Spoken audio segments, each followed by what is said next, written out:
Uli dotiki na hohom di joloni habang sani amaku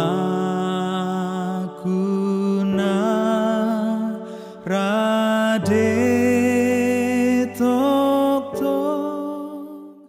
Selamat pagi bagi kita semua. Firman Tuhan yang menyapa kita pada pagi hari ini sebagaimana yang tertulis di dalam kitab Markus pasal yang ke-9 ayat yang ke-7. Mari kita dengarkan bersama.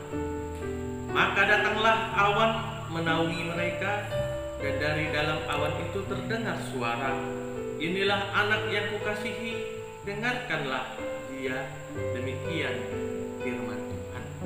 Saudara-saudari yang dikasihi Tuhan Yesus Kristus, mungkin kita pernah mendengar suatu nasihat atau istilah yang berbunyi, kalau manis jangan langsung ditelan, kalau pahit jangan langsung dibuang atau dimuntahkan. Yang artinya, jikalau ada sesuatu yang sampai kepada kita, yang kita dengar atau kita lihat, jangan langsung kita terima atau kita respon dengan secepat mungkin, atau sebaliknya jangan langsung kita tolak, kita hindari atau kita jauhi dari diri kita. Demikian juga lah firman ini. Pada saat ini nas ini menceritakan tentang suatu peristiwa yang sering kita kenal, peristiwa transfigurasi Yesus, atau ketika Yesus dimuliakan oleh Allah di atas gunung Tabor, yang pada waktu itu Yesus mengajak 3 orang muridnya, yaitu Simon Petrus, Yakobus, dan Yohanes, naik ke atas gunung Tabor.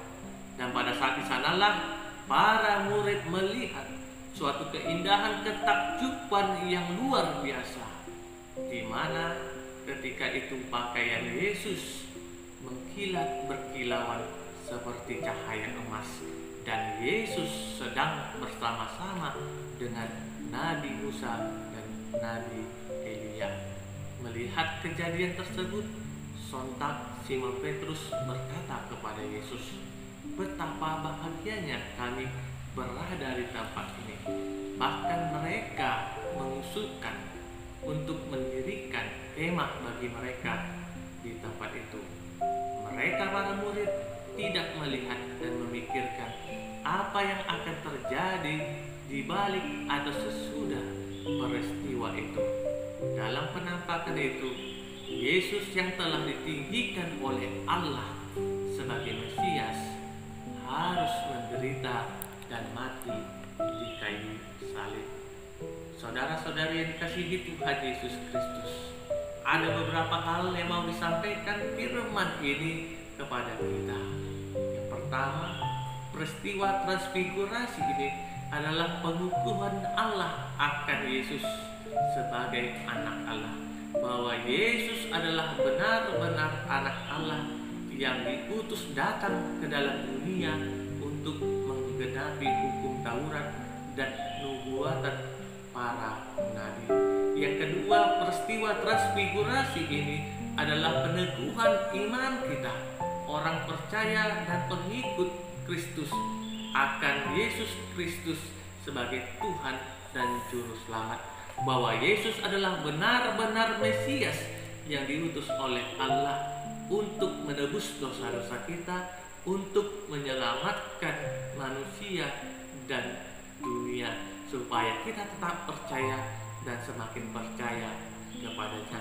Yang ketiga, bahwasanya setiap orang yang percaya dan yang telah tinggal di dalam Yesus Kristus harus siap dan setia hidup di dalam penderitaan, hidup di dalam berbagai tantangan maupun rintangan oleh karena nama Yesus, oleh karena imannya kepada Yesus. Bahkan Yesus pernah berkata, "Barang siapa yang mengikut aku, dia harus menyangkal dirinya dan memikul salibnya."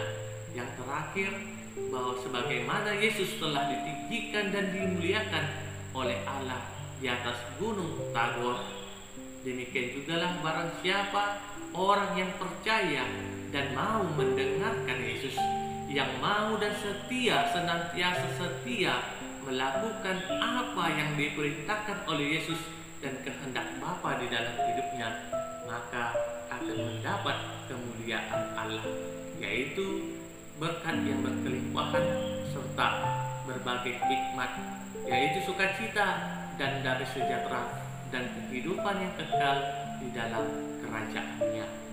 Harape masa di ngolumon Tuhan menjaga